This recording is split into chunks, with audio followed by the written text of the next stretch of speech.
I heard that you banned Raigo and that you banned Moria. I wish I banned Moria personally, but I'll give you that title. Yeah, and it was too powerful. They were scared of me actually qualifying for Worlds again. So That's it. Yeah, I'm not sure what I did honestly. Like, I didn't even qualify for Worlds this year. I blame the LUFFY players honestly. Like, LUFFY too broken. Like, Moria was the first one on the list. Moria's first Yeah. one was. So, I think that Moria deserves to be banned. I think that it was kind of late to ban it. Like, it was absurdly broken. Like, we were talking about it getting banned last year, right? Mhm. But then what ended up happening is that they didn't ban it last year. They banned, what did they ban last year? Sakazuki, NES Lobby, and one more. Oh, Sakazuki, Greater Eruption, and Reject were banned during Worlds. Yeah. And we had a ban in the interim that was just RP Law and NS Lobby. Right. Oh, okay. Yeah. I see. And I feel like if it made sense to ban Moria during that time. Yeah, if you just ban Moria anytime rather than now. Yeah, but like, I don't know if it needs to be banned right now. Maybe, maybe not. It's like OP11 doesn't seem like a Moria format. It just seems like a Gum Gum Giant format, to be honest. But Moria decks usually need some time to get polished, to be honest. They just they're the control deck. They just need a meta to attack, and like trying to build your deck the best it possibly can be. It might take some time, so we don't know exactly. Hrvoje might have been able to solve BY and OP11, to be honest. So, That's true.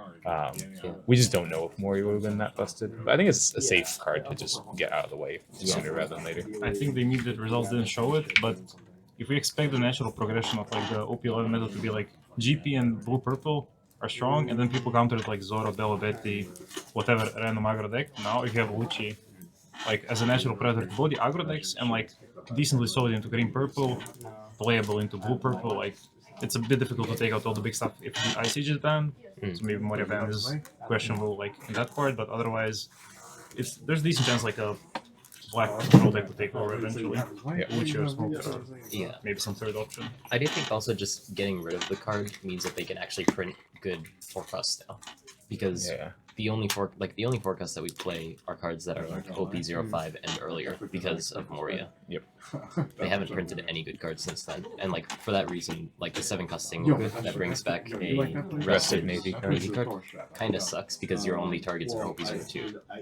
That's true. You know? Yeah. ST17, ST19 Yeah, Hina. the new Hina.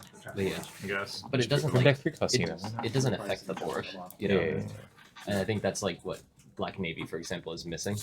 The forecast to bring back, that would be really busted. Yeah, But that'd be really nice. But like now they can print it because it's not like a crazy Moria target, but it's a good single target. Yeah.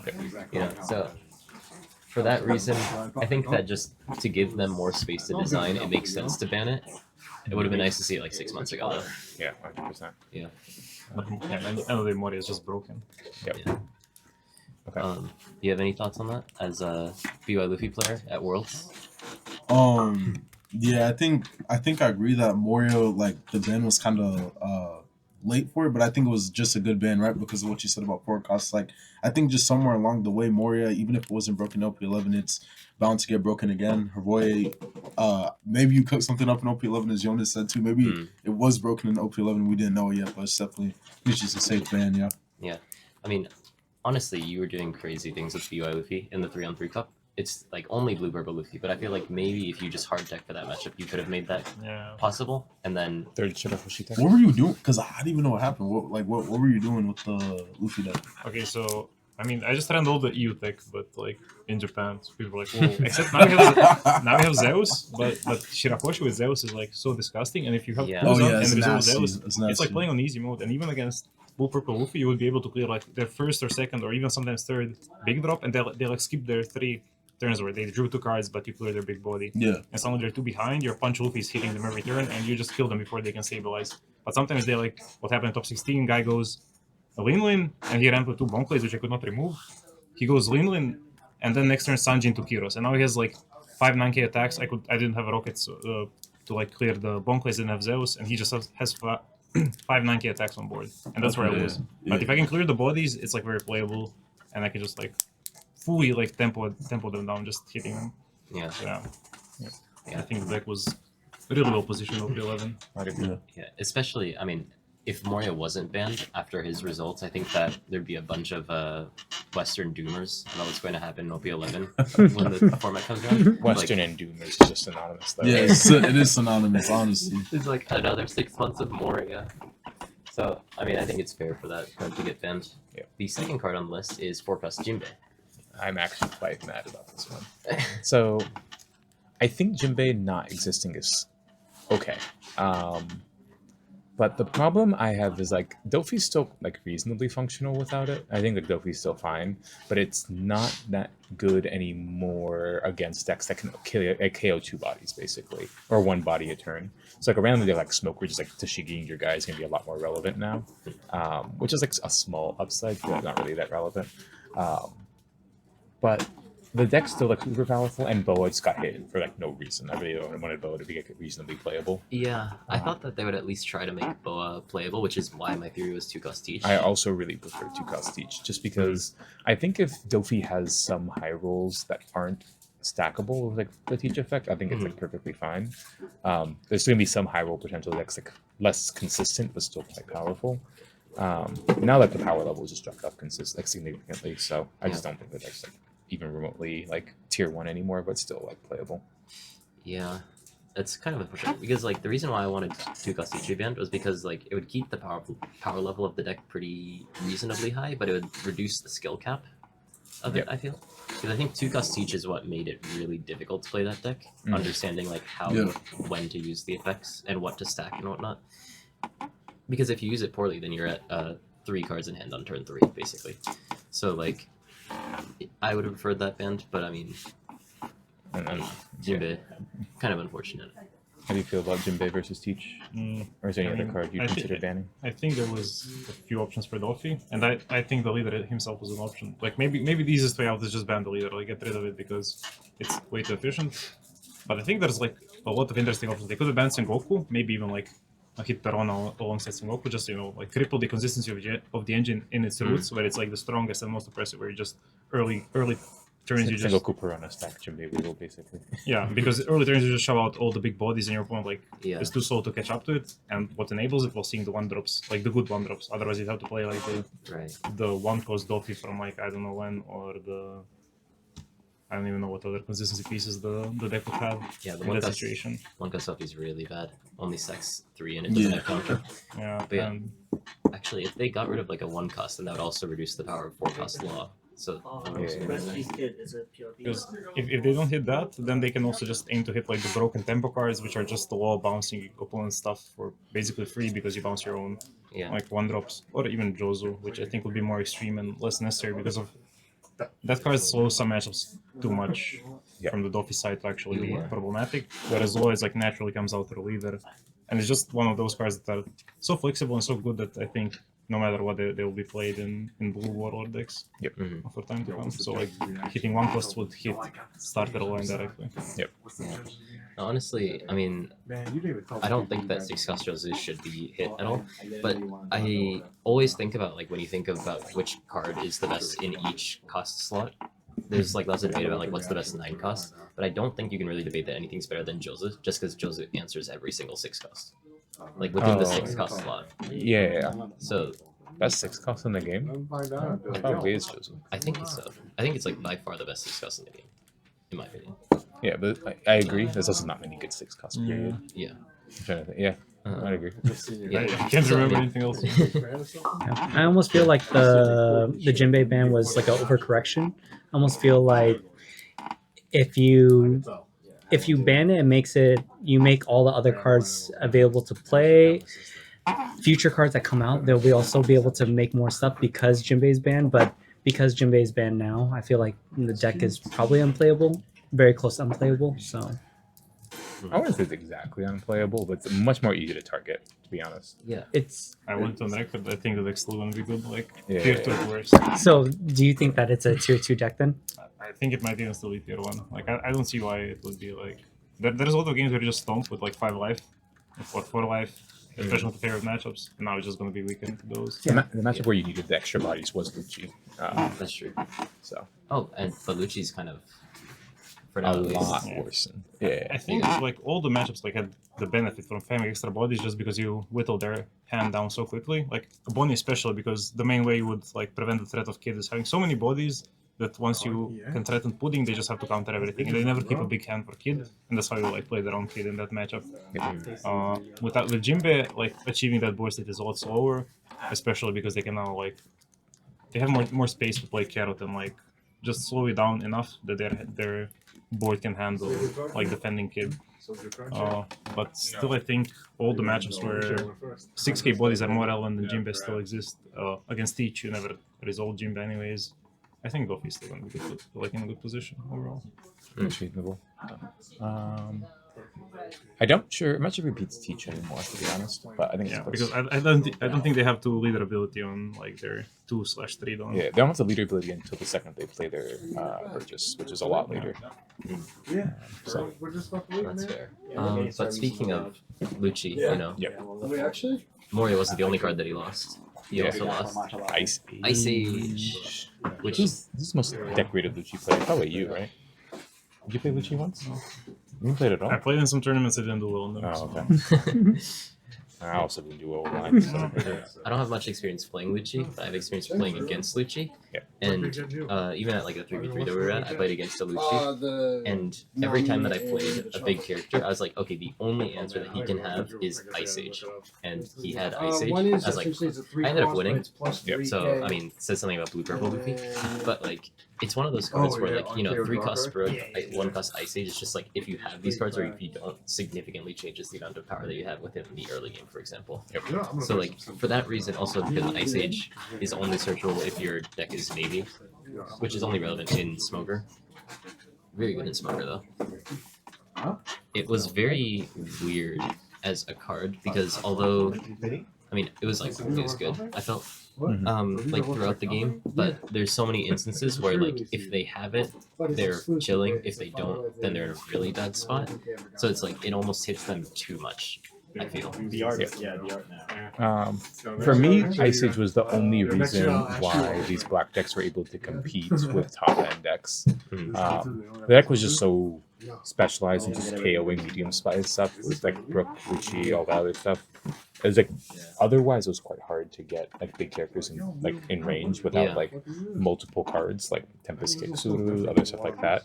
And just having that one card that's like catch all to clean everything up just made that deck like beat up decks like Bonnie, like Nobody's Business, beat up decks like Shanks a lot. So the card's powerful. I understand banning it, but I'm kind of surprised because that was like Black's main identity in this game as like a KO reduction kind of thing. So I just don't know what Black's gonna do anymore. Maybe like get away with like more reasonable options like Tukas Uta or other stuff like that, or just Hinas and stuff like that.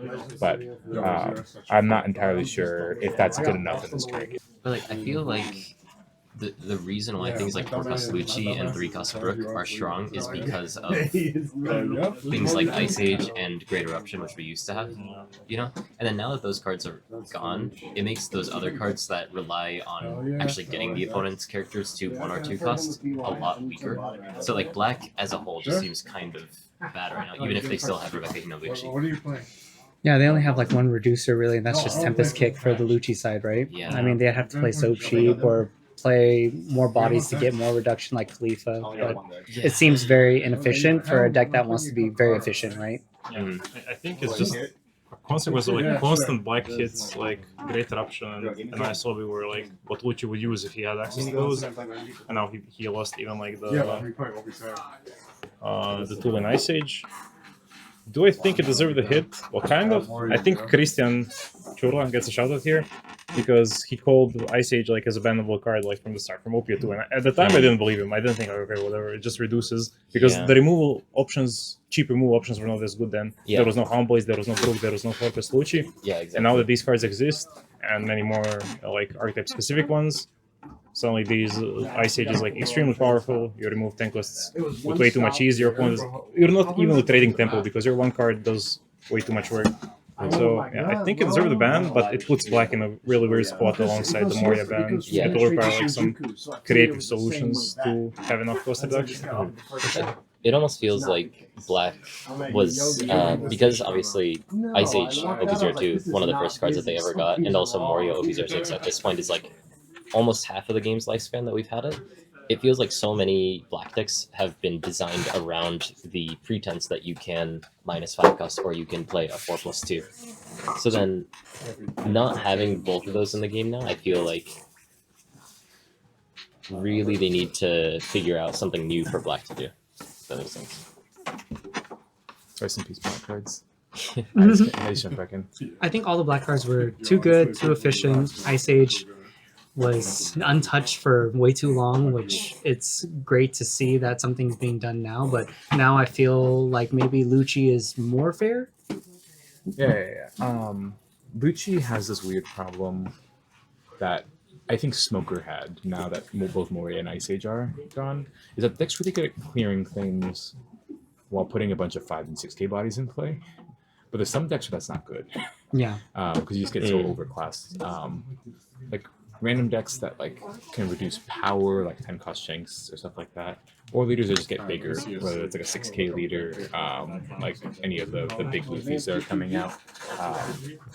Or BI, obviously. It's just like really struggles just attacking into them for the most part, given how small the characters are that help supplement the KO effects. So we do need another like Jinbe or Moria-esque card that can kind of help facilitate KOing while also like still being a relatively like reasonable attacker for the most part. Yeah, I mean, I think that's kind of what they've been doing recently. You know, 7-cost Rebecca for Usopp and the 7-cost Sengoku for Black Navy decks, you know?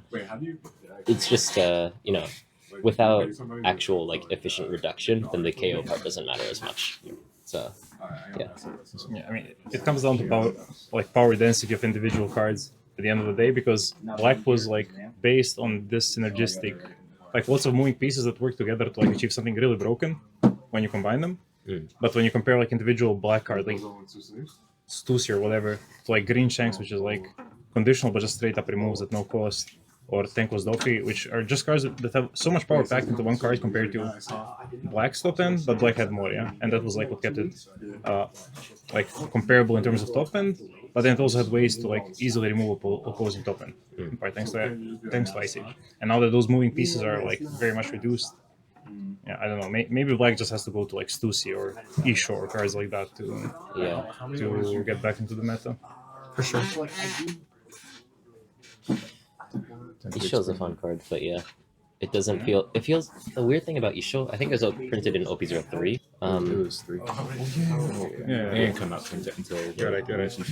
Like, when OP03 came out, that card felt like it was a bit ahead of its time, because a lot of decks didn't have that much hand for you to actually like use the effect, except for Whitebeard. Yep. But like, it was really good into Whitebeard, but not really good into the other decks. But then it never really found its time, and eventually was just suddenly outclassed by Moria because like the power level jumped, you know. Yeah. But then past its time now. yeah, like we never had its time. It was ahead of its time, and then it was ahead of its time, and then by the time that we lost Moria, it's already past its I time. mean, it's awesome play, like in OP7 mainly, I think, in Lucci and ST14 Luffy. Yeah, But it was a bunch of... yeah. Stussy almost never saw play, despite the effect obviously being very good. But it might just be because Moria existed that we don't see those cards. So yeah, and you know, with the Ice Age being gone, it actually gives you reason to play Stussy now, because you don't have to do Ice Age into Moria into make your entire board and also carry the thing, and you just play one thing. It might make Black a lot more simple, which is what they're going for, perhaps. But a bit unfortunate, because Black was kind of interesting in that way. Yeah. I love the complexity existing a little bit, because inherently I think One Piece is a relatively simple game. You just spend your time to play characters, attack with them. But there's not many opportunities to get combinations of cards to do something very powerful. Like Lucci and BY were like the main like decks that did that very well. Yeah, and kind of both of them have been removed. There's still cool things in terms of like combinations of cards, whether it's like Sanji pudding plus like other stuff like that. Yeah. Or obviously OP11 Purple Luffy's a bunch of really cool interactions. So those engines still exist, but those two decks in particular felt like because some of the parts were more powerful, or the whole was a lot more powerful than some of those parts. I'm not having those type of slaves, alright? Best kind of decks, by the way. I agree. It is the most fun TCG experience to build the puzzle. And then I guess talk about the final one, which is the most controversial, probably. Kingdom Come in English. Raigo in Japanese. Yeah. What do you mean? It's so good. I don't get it. Why did it get banned? So there's there's two main ways to think about why you might want to ban it. One is like a safety valve in case you think NL becomes too powerful when the meta is a lot of just like top end and stuff like that. Like, because without Lucci existing, without BY existing, you have more time to just play random mediocre 8 cost, 9 cost, 10 cost, and those can have reasonable effects. And maybe you just don't want NL to have clean answers to them, which I don't think is a great argument, but it's an argument. The other one is whether do you want unconditional removal in the game at all? It's like a real question. But Red Rock. I agree Red Rock exists and it's a strictly better card in almost every sense. But Red Rock's an OPO4. Yeah, And a year then I'll be here. Oh, true. but also Red Rock's We'll blue, have to which is Maybe they want to have blue be the AMA-KO anything or remove anything deck, and you don't want that existing in yellow as well. That might be a valid But argument. doesn't the reprint in PRB make it like part of the second? I don't know yet. We don't know exactly what that is. If it has a 1 stamp, yes. If it has a 2 stamp, no. I just don't know what the PRB stamp is. yeah. I don't think that those cards are Default. yeah. But I don't like the argument that they wanted to make it that Raigo in NL was too strong, because the Raigo turn in NL was really awkward because Not until EVO2, but yeah, continue. what does it get in EVO2? The 10 cost, or the 10 cost. NL. Oh yeah. That Oh, made it better, but yeah. True, continue, true. sorry. yeah. But just in general, when you have 10 dong, you spend 6 to play Raigo. You don't really know what to do with the last 4 dong. You know? Yeah. There wasn't much to do. It was like swing 7, play Shirahoshi, Yeah. nothing, do nothing. So a lot of those combinations didn't suck. A lot of the times it was just a do nothing turn, so you need to figure out when you wanted to do Raigo. Because for example in the mirror, you wait for the stuff to be rested, Raigo, and then play a bunch of donor characters and hit their stuff to try to get rid of 2, for example. And in that way I thought it was really interesting because it gives you a turn where you don't use all of your dong to play a character, and it gives a little bit of complexity to the deck. In the way that you're not just obviously I'm not saying that the deck's simple, but a lot of people just play it as slamming 9 and 10 costs every single turn. But if you keep doing that, you don't have a time to play Raigo. So you need to know when's the correct timing to use it. And I thought that was interesting within NL, and even of course Vegapunk. It was really nice in Control Vegapunk because on 7 dong and later on, you can play Raigo and increase your life. And you had a lot of flexibility there. yeah, so it's super nice for Vegapunk, for example. Wait till you gave it to him for free? Yeah, I mean, I agree with a lot of what you said, and I don't think that the card was inherently too busted for the game. It just might just be a much featured later in the game. They just don't want this kind of effect to exist in yellow. But we have a full amount of information. But to me, that's so surprising of a decision, because the only time they did that before was with Kabaji, where the card was banned before any real meta interference happened. Because which results would they base the Raigo ban on currently? The only deck that really played it and performed anywhere was Black Yellow. Yeah, but even still, he only ran 2. Yeah, he ran 2 or 3 copies as a specific deck against the meta, which wasn't even that widely adopted in the West in the end. So I'm not sure if their concern is just dealing with those leaders that could eventually heal after their Raigo. I mean, maybe, who knows, maybe Gold Roger is going to have some healing effect or something, but I don't understand the ban. Yeah. I don't think it will impact the meta at all that it's not there. Yeah. Speaking of Teach, by the way, about 2 of the banned cards, but first of all, Raigo was a good card in NL as well as VY because they made the Teach matchup better. but they'd never made them winning.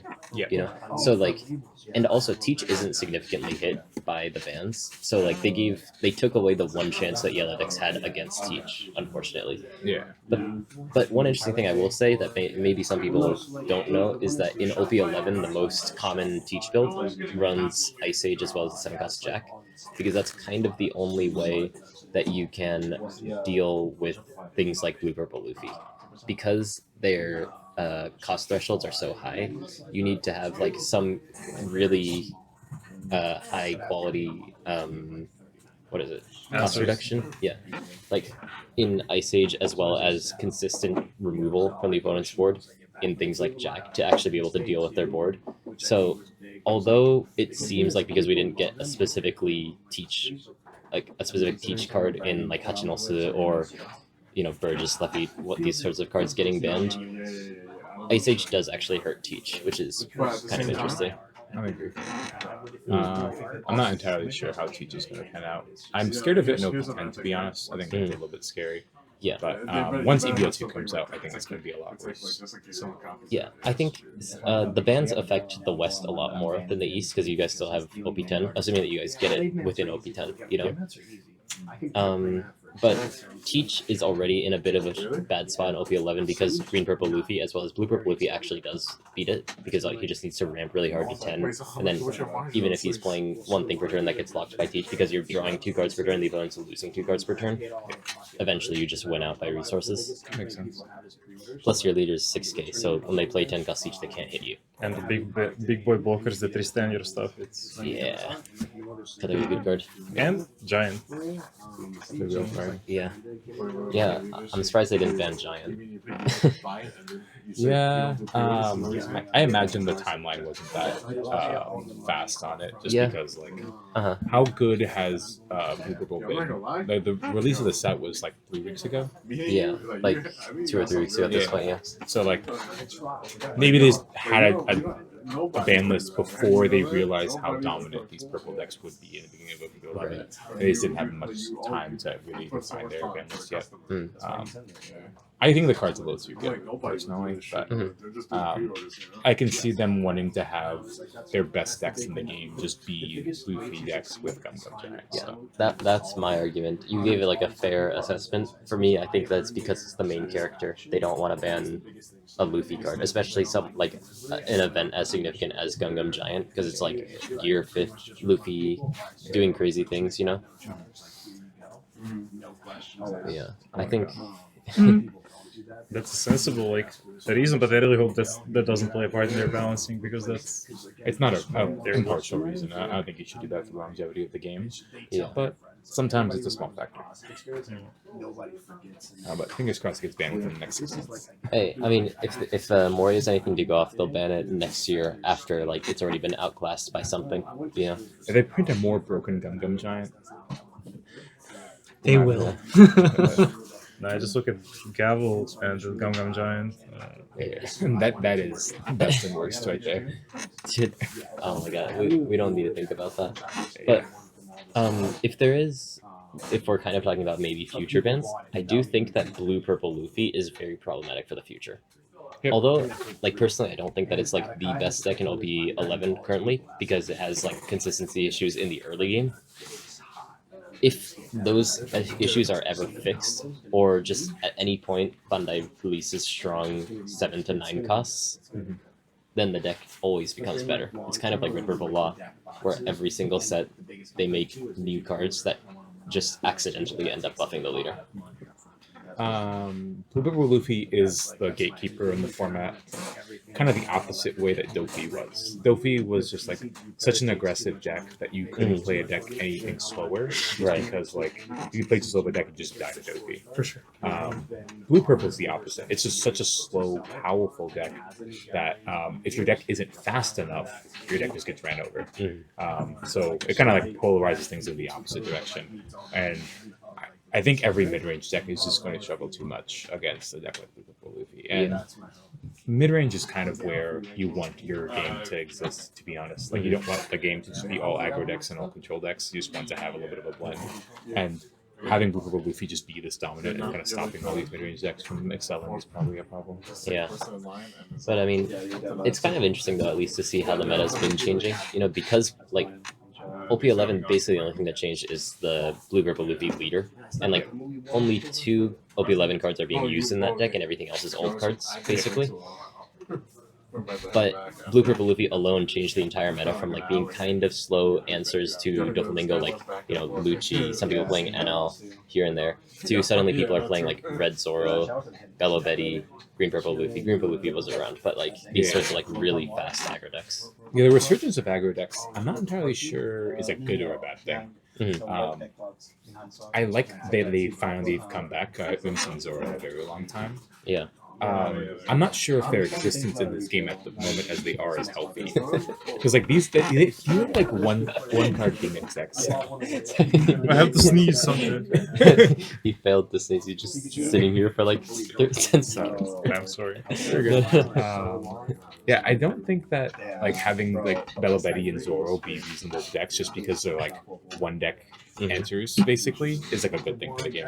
I was hoping that Zoro and Bello Betty would just get a little more better cards so they can just like exist as powerful like aggro decks. Yeah. But now they're just like, oh, these are the only 2 decks that can play that can beat like Blue Purple reliably. Is that what you want to be doing in the format? Well, I mean, at least Zoro, like when he was last relevant, was running Straw Hats, and now he's running Chopper. He's a straw hat. I mean, yeah, but it's just Chopper. It's just He's just Chopper. This is a personal opinion, by the way, but I generally hate ramp as a mechanic in TCGs. I think it's like one of the most toxic ways to like make a good deck is you just make it ramp good enough to its good stuff that it's good. And Blue Purple is like shows what happens when ramp is actually good in One Piece, because the cost of ramping in One Piece previously was, you know, you give up cards to get done, and that's not really good like tempo value, because you lost cards doing practically nothing in the early and mid game, and then you get your big guys, which are in One Piece not that powerful to just, you know, win the game on their own. They're not like some board wipe effects or whatever. Yeah. But Blue Purple Luffy offsets that. First of all, he's a 6k leader, so he's more like defensively slanted in those early and mid game stages. But also, since he can like full commit to the ramp, because once he gets to late game, he gets to draw 2 cards per turn, and he makes up those cards that he lost ramping, and suddenly he's just playing a turn or 2 ahead of like every one of his opponents, and that's like where the really toxic interactions come from.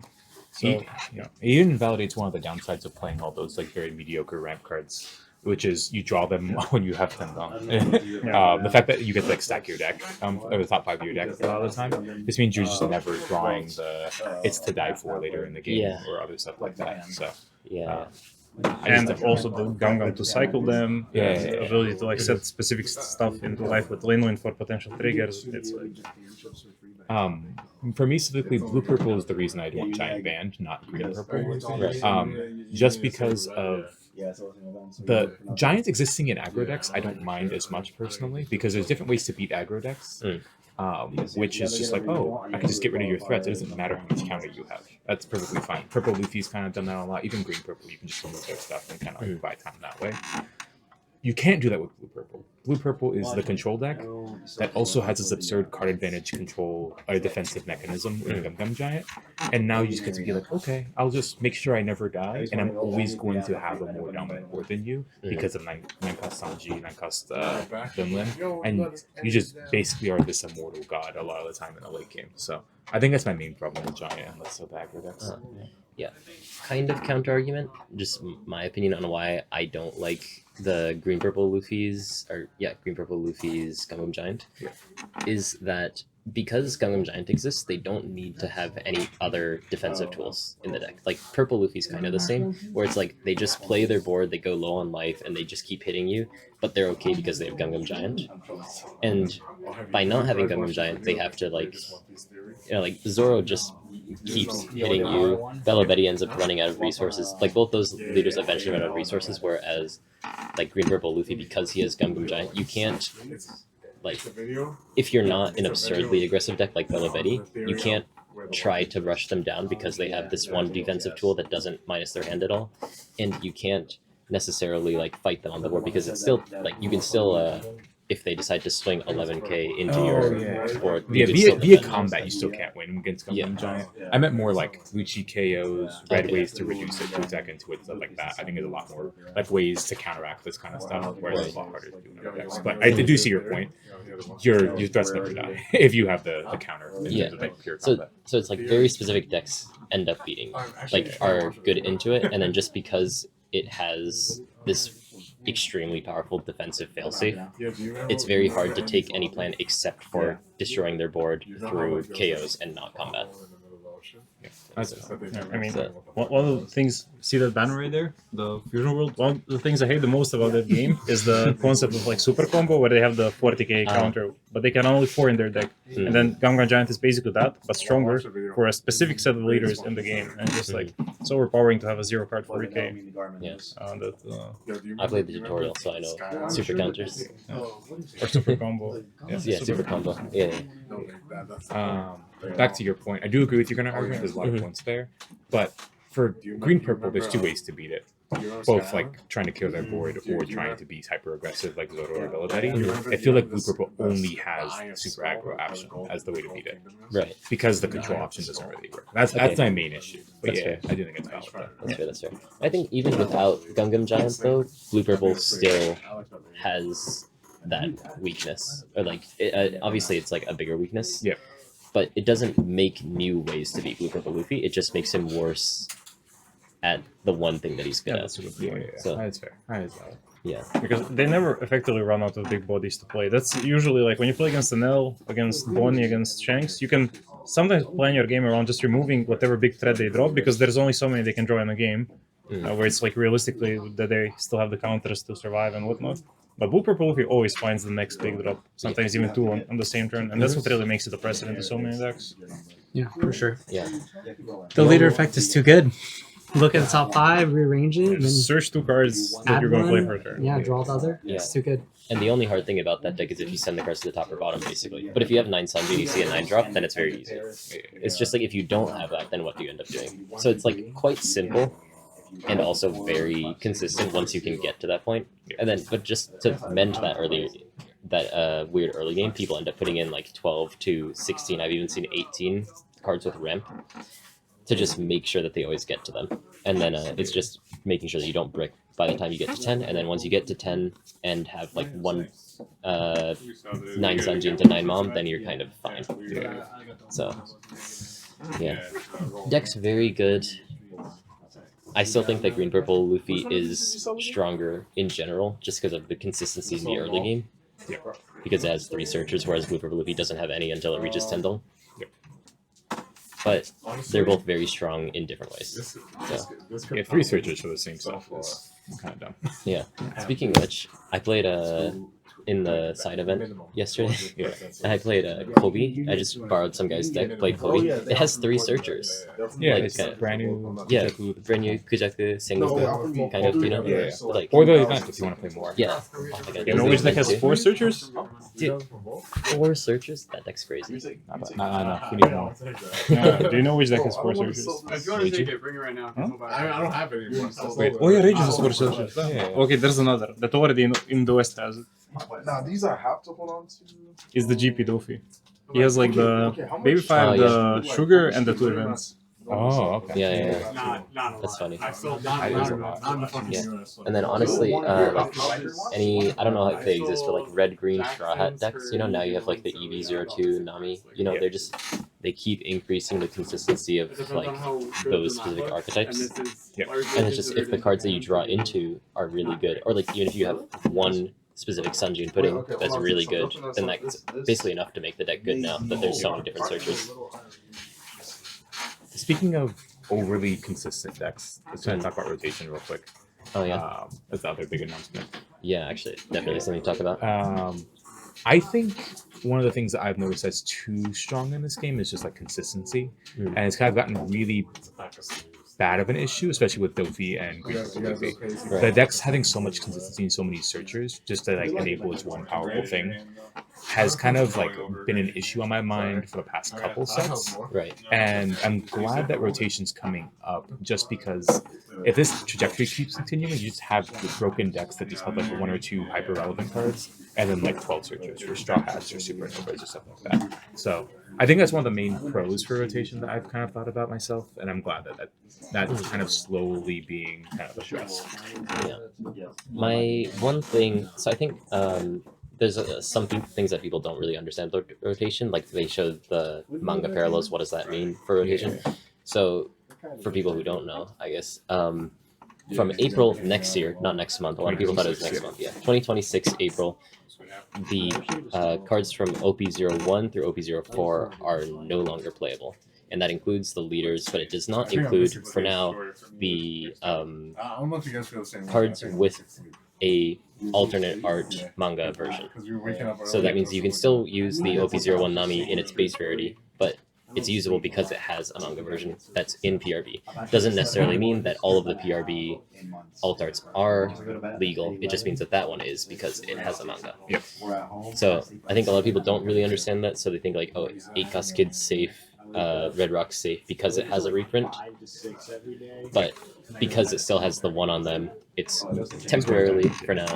Until they print a card in the reprint of that card in the future that has a 2 stamp, it's Yeah. not going to be legal in that. So, but it might be a reprint like later down the line that has a 2. Yeah, I mean, I imagine that like they'll probably end up doing like I think Hearthstone, where they have a certain like core set of cards that'll like never end up leaving rotation. Yeah. Like we don't know what those cards will end up being, but I think that rotation in general is good for the game, just because the issue is that there's going to be, as they keep trying to make new and powerful effects, they need to always one up what they have before, and then if they keep doing that, then the game's going to become less accessible and more expensive because people have to go and buy these old cards.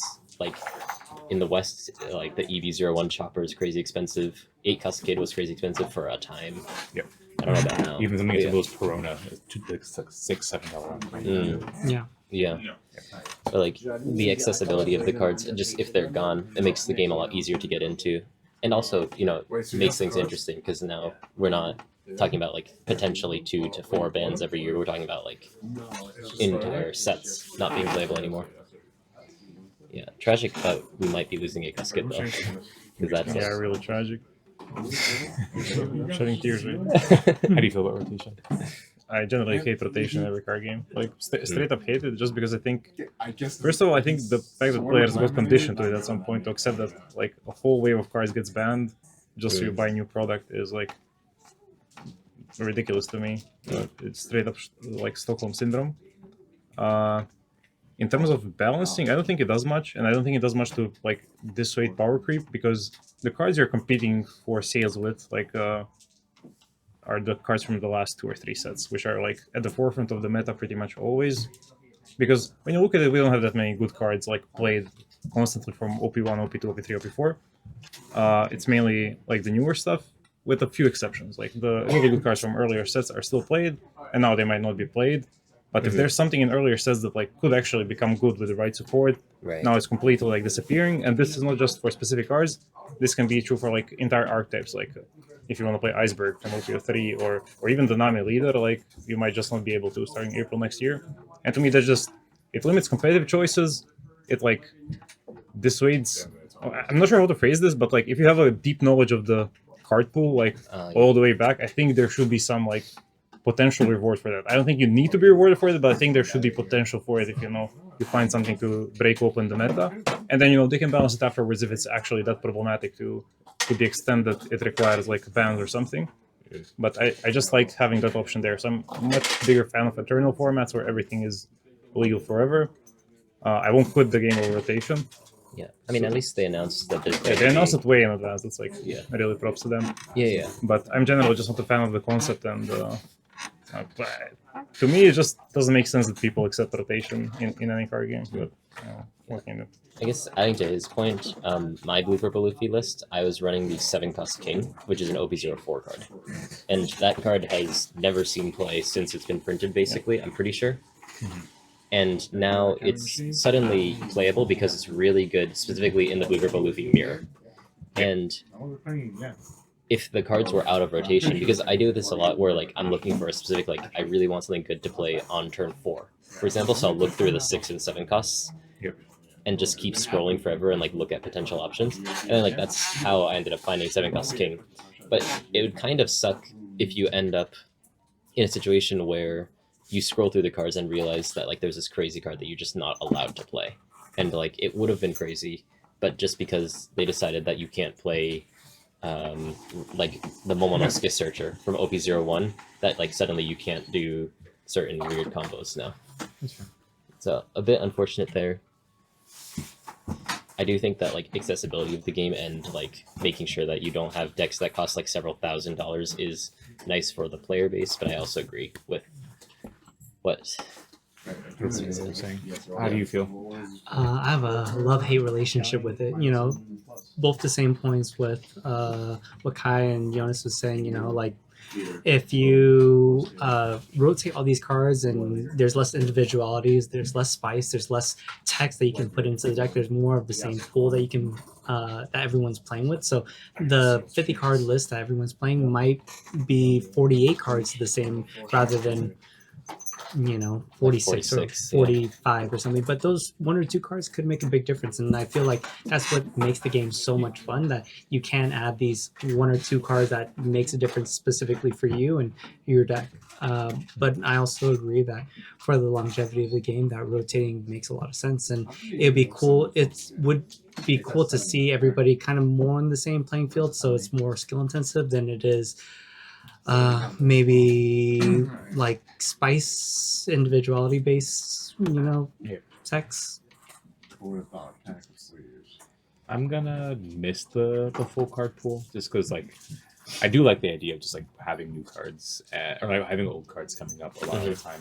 Like I'm not even like OP05 ROM doesn't really seem to play until like recently because of ROM, the 3-cost 4K yellow card for now. Oh, the stage. Yeah. That card hasn't seen play, or no one even thought about it until Blackbeard came into the deck. And like, all those cards are literally just people going through like old cards all of a sudden and trying to figure out what they can do to help target matchups. So that kind of creative deck building, finding those texts is like one of the best parts about card games. I'm hoping we can do that in the future with 9 to 12 sets that are going to be like legal at any given time, plus like the 20 or so starter decks will be legal at any given moment. So fingers crossed we can do that, but there will definitely be a significant limit on deck builders moving forward, and maybe they'll create other alternative versions of the game, whether it's like formats that have the entire card pool available or something like that they've done in other card games. But you never know. That's actually something that I forgot to mention, but usually if they do rotation and they do like eternal format separately, it does cause also like some, I feel, unnecessary fragmentation between like just player bases, which usually doesn't matter in like big like communities. Like you're not going to feel it if you're playing in USA or Germany or Italy or wherever there's like massive locals. But if you're playing like in smaller countries, I noticed this in Europe a lot, and you're factoring the community in any way, it usually just hurts the game long term. But I think that will depend on whether they do decide to play around with additional formats or just keep it to one. They announced that there's going to be eternal format yesterday, or whenever they announced that. So yeah, what was I going to say? Oh, although obviously like the cards are going, and a lot of the cards disappearing will make some of those OP01 through 4 leaders unviable, obviously, because like the Flamingo losing all of the OP01 Warlord support's going to hurt him, but I still wish that the leaders were playable. Yeah, like that'd be super nice if it's like immortalized leaders. We're not entirely sure what our PRB2 is going to look like, right? But they were printed as like alt arts, right, with like gold bordering on PRB2 for you guys, or is EBO2? Sorry, EBO2. Sorry. And we don't know what the stamps of those are going to look like, so. There's a slim chance that those will end up being things that might not rotate. That'd be super awesome if possible. Yeah, no, honestly, like I was thinking like that's a way that they can do that, but I think that like they weren't really thinking about that for the first cycle. Yeah. So like they would have to think about it from the next cycle, like which leaders they decide to make legal for the future. Because obviously I think like railz0 doesn't actually need that many OP01 cards to be functionable, because a lot of his animals are. I don't even know when they started making animals like OP0 Oh, maybe OP04 because BB came out. The Red 3 cost Alabasta? 4K vanilla Yeah. one summons another 3K body is from OP04. That's OP04. Yeah. There's like the OP01 chopper. So I mean, those are gone, but you still have like the EV01 chopper, the EV02 chopper, the chopper that searches other choppers. You know, there's a lot of good choppers. So, but like just having those decks be playable because like someone finds out that Blurple Crocodile can be good because of the new event support. That'd be fun. What was the verdict? Is there a 1 on them? I think. Sorry? The leaders. Well, I realized can't remember any that are from the first 4 sets. Like Carrot has 2 on it still, but Obviously, yeah. Yeah. if you have an example of Like first, Nami. There's Nami in the... no, Nami's not in there. No, Right? Nami's not in there. I couldn't remember any of the first 4 sets leaders that are in there actually. I don't remember. I can't think of any. Yeah. Maybe they're just only 5 and onwards. Because the earliest I can remember are like Purple Luffy and NL. Yeah. and- That's so kind of maybe, interesting. maybe they just don't have any of the old leaders in there. That'd be unfortunate. Yeah, I can't think of any. I think my logic was that they chose leaders with like decent art, and OP01, it's just like Law standing there. Yeah. But yeah, I can't think of any from OP01 through 4 that got an EV02 reprint. Any of the ones like Smoker, Newgate, You guys stuff are like that still in there? Yeah. I don't know. You can join me. Yeah. That's kind of interesting though. Yeah. Anyways, do you have any opinions on the rotation? On the rotation, Yeah. You pro or in rotation? Any happy, good or bad things about it for you? personally, like I don't know too much about like how rotation affects like a game's longevity and stuff. I'm just excited to see where things go. From what I understand, they're reprinting stuff anyway, so a lot of the core cards will still have. So Probably. I think a lot of people are probably overreacting. So we'll see how it goes. I'm just chill about it. Yeah, I mean, I think they're probably just going to keep reprinting like the basic stuff, but like, Otama, Izo, Akas Kid. I can't think of any other cards right now, but like, those are good OP01 cards, Like, those cards for sure probably end up being reprinted and saved, but it's just like, you find like the random, like, finally the OP02 2-cost Garp is usable for whatever reason, but it's not playable, so. No, well, OP13, like 3 brother support, some cards like pull out Garp from deck and that's relevant as a tool. Yeah. I can imagine that universe. Yeah. I'll let you go second. Yeah, so hopefully we don't live in that world, but I'm sure that we will at some point, because there have been cases where random OP01 through 4 cards have been suddenly usable again. Yeah. So, yeah. Considering the reprints, I feel like they didn't need to, just because they've been pretty good with reprinting solid cards. Yep. And like the spice cards don't cost that much anyways. So Yeah, this one was crossing. it's like the cards that actually cost money are the cards that they would end up reprinting, I feel like. So kind of weird. But It is super weird, but it really just depends on how Bandai implements this. As long as they kind of just make things not too painful for the people with collections, I think it will be relatively fine. Yeah. And as long as you kind of like keep a lot of the interesting deck building availability for players, I think it's also very fun. But if you make things kind of just like copy pasted from other games and not really care that much about how it's being implemented, I think these can go a little bit haywire. yeah, we've been talking for a while. Maybe we should Yeah. go over there. Okay. Yeah, it was a fun talk about the most recent stuff that came out this week. Mostly just the ban list and the rotation. So. I know people in the comments are gonna ask, but no, we have not decided what to play in after the ban list yet. That Yeah. needs Usopp. testing. Usopp. Yeah. Nobody in the world, I think, just sees a format and knows what they're gonna play, how it's gonna look like. Every player like puts in the time to test and prepare. So It's Usopp. wait, I've gotten no OPO10 games post ban list, so I get a lot of games. Do you have, I mean, not like what you're going to end up with, but like any idea for a random deck that was gated within, let's say, OP10 metagame that could suddenly be good now that like the bans are going through? For me, the decks that just were 4 life leaders that could never function because of Dofi are interesting. Mhm. So, like Purple Black Luffy is something that's interesting because it no longer has Jinbe going super wide anymore, but it has pretty good. What did you say? Let me explore one deck at a time. Purple Black Luffy. No. What did he say? There's no more yet. No more Oh, yet okay, left. okay. Yeah. decks like also that Moria's gone, but 5 costs, OPO2 Smoker seems quite interesting as well. But I agree. also losing Moria is like, really But painful. also stuff like Marco, I think, Raigo. Yeah. Raigo getting a searcher and Yeah, man. That's pretty not good. having Doki around. We're going second. But yeah, any deck that just like relied on a 7 or 8 cost trying to do something relatively powerful is like all of a sudden much more playable. Mm. So kind of all the red, purple, green decks with big stuff seem kind of reasonable to try out. Honestly, just red aggro in general seems a lot better situated now that like the anti-aggro Doflamingo and also Lucci are kind of lower. Unless So- he does something about it. He's been cooking Gucci. Oh, Did you actually test the list? No, he probably just wrote down cards that would be good to replace. I mean, I posted like A list, but we gotta refine it. But we're gonna play Lucci versus Dofi. Alright. We'll play it. Oh, which I didn't get to say this earlier. I don't think Dofi's good. We'll see. I really don't think Dofi's good. On record. I think it's a lot better than Lucci. I think it's not. So we'll see. We'll try it out. Yeah, I don't know. Lucci lost some really important cards. Bro, Dofi's just okay. Dofi without Jim. I'm sorry, yeah, we can go about this version. even Dofi without Jinbe is so simple bad. It's so bad. Simple math. Lucci lost 2 cards, Dofi lost 1. Easy. Yeah, I mean, Alright. Well, we'll see. We'll see. yeah, We'll see. we'll see. But I mean, I wouldn't ever play Lucci in a tournament the first. So it's hard to even prove this because like Usopp's better than Lucci.